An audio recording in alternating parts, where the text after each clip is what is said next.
करते हैं फिर से क्लास 10th का चैप्टर नंबर 9.1 जिसका नाम है एप्लीकेशन ऑफ ट्रिग्नोमेट्री। तो इस चैप्टर में हमने इससे पहले 3 क्वेश्चन कर लिए हैं। मैंने बताया था कि अगले वीडियो में हम 4th क्वेश्चन को कवर कर लेंगे। तो 4th क्वेश्चन ये है। सबसे पहले सेम इसकी थ्योरी पढ़ते हैं। थ्योरी पढ़ने के बाद इसको ज्योमेट्रिकली कैसे करना है वो देख लेंगे। ठीक है, क्वेश्चन पढ़ रहा हूं मैं। The angle of elevation of the top of the tower from a point on the ground. मतलब कि किसी टावर के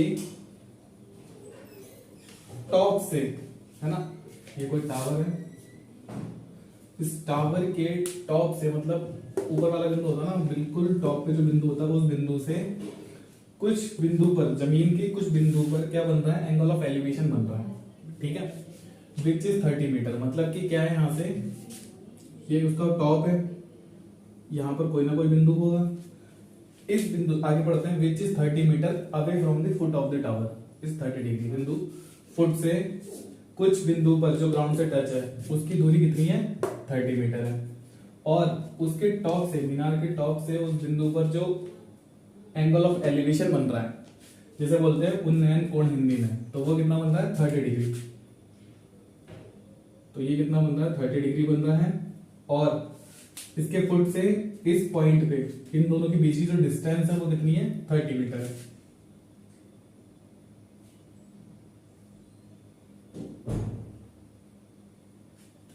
फिर से पढ़ लेते हैं। क्वेश्चन ये कह रहा है कि angle of elevation of the top of the tower from a point on the ground. कहने का मतलब यह है कि किसी एक पॉइंट पर, जो ग्राउंड पर है, ग्राउंड पर कोई एक पॉइंट है, उस पॉइंट से टावर के टॉप पे एंगल ऑफ एलिवेशन जो बन रहा है वो बन रहा है 30 डिग्री का। ठीक है, फिर उसी पॉइंट से उस टावर के फुट पर, है ना, बिल्कुल निचले बिंदु पर जो ग्राउंड से टच होगा, जहां से मीनार एकदम खड़ी हुई है, एकदम टॉप तक गई हुई है, उसके पाद बिंदु से जो इन दोनों के बीच की दूरी है, डिस्टेंस है, वो कितनी है, 30 मीटर है। बस इतना बोला है, हमें हाइट फाइंड करनी है एक टावर की, ये फाइंड करना है। तो मैं इसमें नेमिंग कर देता हूं फिर से, ए बी एंड सी। ठीक है, फिर सॉल्यूशन में सेम वही चीज की A B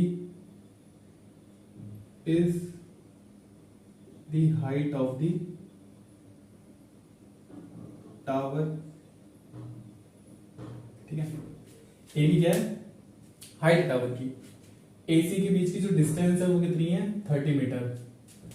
AC having a distance is 30 metre.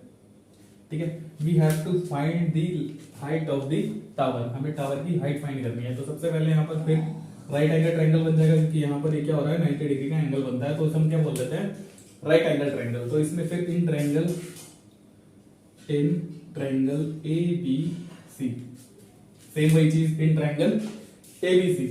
इसमें वही चीज, हमें बेस पता है, इस बार फाइंड क्या करना है, परपेंडिकुलर। लेकिन हम हाइपोटेनस भी चल सकते हैं, लेकिन हाइपोटेनस हमने इसलिए नहीं लिया क्योंकि हमें हाइपोटेनस फाइंड ही नहीं करना है, हमें फाइंड करनी है हाइट।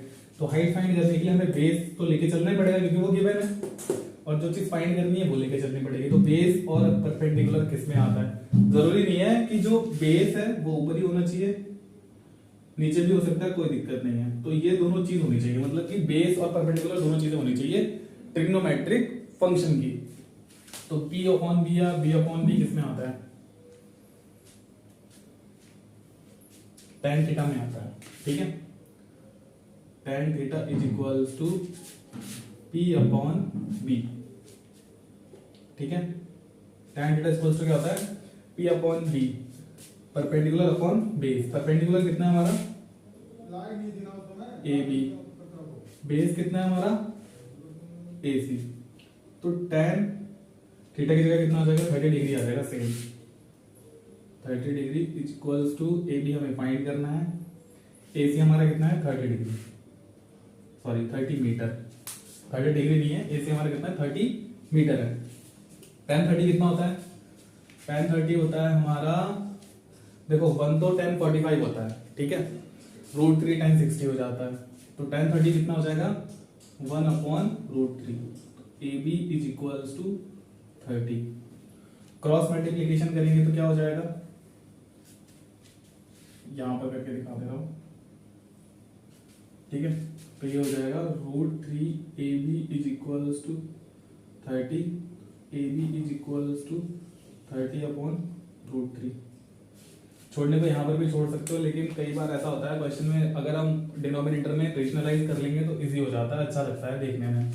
तो ये क्या हो जाएगा, √3 upon √3, AB is equals to 30 √3 upon √3 का स्क्वायर, स्क्वायर से रूट कैंसिल, तो AB इज इक्वल्स टू कितना आ गया, 30 √3 अपॉन 3। तो टोटल कितना आ जाएगा, AB is equals to 10 √3 metre.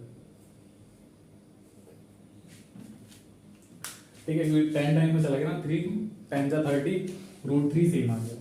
तो यहां से यहां तक इसकी हाइट कितनी हो जाएगी, 10 √3 मीटर। ठीक है, अगर वो ये कहता है कि इसके बीच में जो एंगल ऑफ एलिवेशन बन रहा है, तो इन दोनों की डिस्टेंस निकालो। ठीक है, जैसे कि हमने फर्स्ट क्वेश्चन में पढ़ा हुआ था ना कि एक वो था सर्कस का कलाकार जो क्या कर रहा था कि रस्सी बंधी हुई थी जमीन से बहुत टाइट तरीके से, तो उसकी हमें लेंथ बतानी थी रस्सी की कितनी है, और ये कोई पोल था। वैसे ही कह रहा हूं, अगर इसमें हमें ये फाइंड करना होता तो हम परपेंडिकुलर लेके नहीं चलते, हमें हाइपोटेन्यूज लेके चलना पड़ता, और बेस तो चल ही रहा था साथ में। ठीक है, बाकी और कोई दिक्कत हो इनमें क्वेश्चन में तो हम अगली वीडियो में जो है कवर कर लेंगे। बाकी कमेंट कर देना जो भी कोई दिक्कत हो।